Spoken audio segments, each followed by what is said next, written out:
नमस्कार मंडळी, आपण प्रगतशील शेतकरी सोमनाथ डावकर हे कोथिंबीर काढीत आहे. आपण चला त्यांच्याशी बातचीत करूया.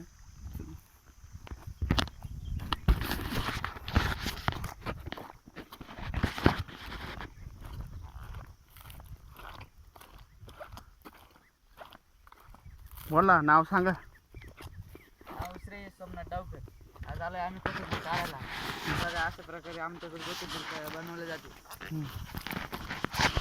हे बघा, गावठी कोथिंबीर आहे. हे बघा अशी जुडी, एवढी अशी मापात जुडी बांधली जाते. कुठं नेते ही कोथिंबीर? सिन्नरला नेते. काय भाव जाते? जाती 12-13 रुपये जाते. 12-13 रुपये. हां होलसेल देते ना? हां, होलसेल.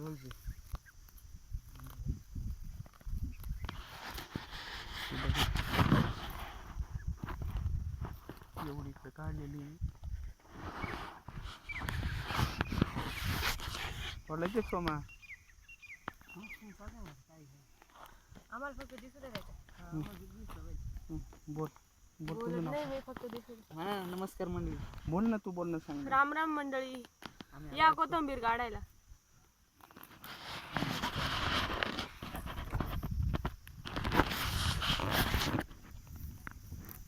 चला, कोथिंबीर काढायचं काम चालू आहे. सकाळची आता 8:30.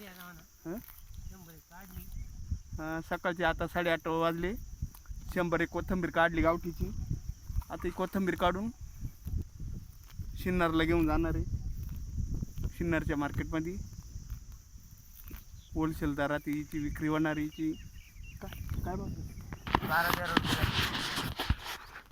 12-13 रुपये जाते. जुडी दाखव ना, एवढी 12-13 रुपये. एवढी जुडी बांधलेली तिची. हां, 12-13 रुपये जाते. बरं. किती बी टाकलेलं होतं एवढ्यावर? 8 किलो टाकलं होतं. 8 किलो 8 किलो बी टाकलं होतं. 8 किलो टाकलं होतं ना? आधी काय केलं? आधी बी टाकायच्या अगोदर बी टाकायचं. मशागत कशी केली? मशागत रोटर मारून घेतलं.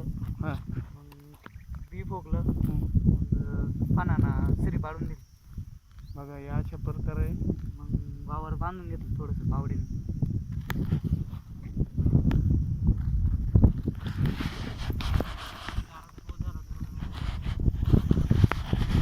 गारायचा पाऊस झाला होता, त्याच्यामुळे थोडंसं कोथिंबीरीला झटका बसला. त्यामुळे थोडी पातळ झाली कोथिंबीर.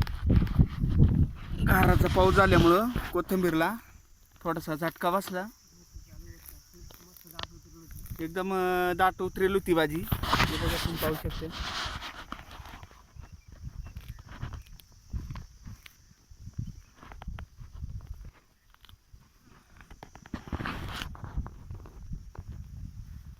काही ठिकाणी जिडे गाराच्या पावसानं जरा इथं बसून गेली. काही ठिकाणी चांगली आहे.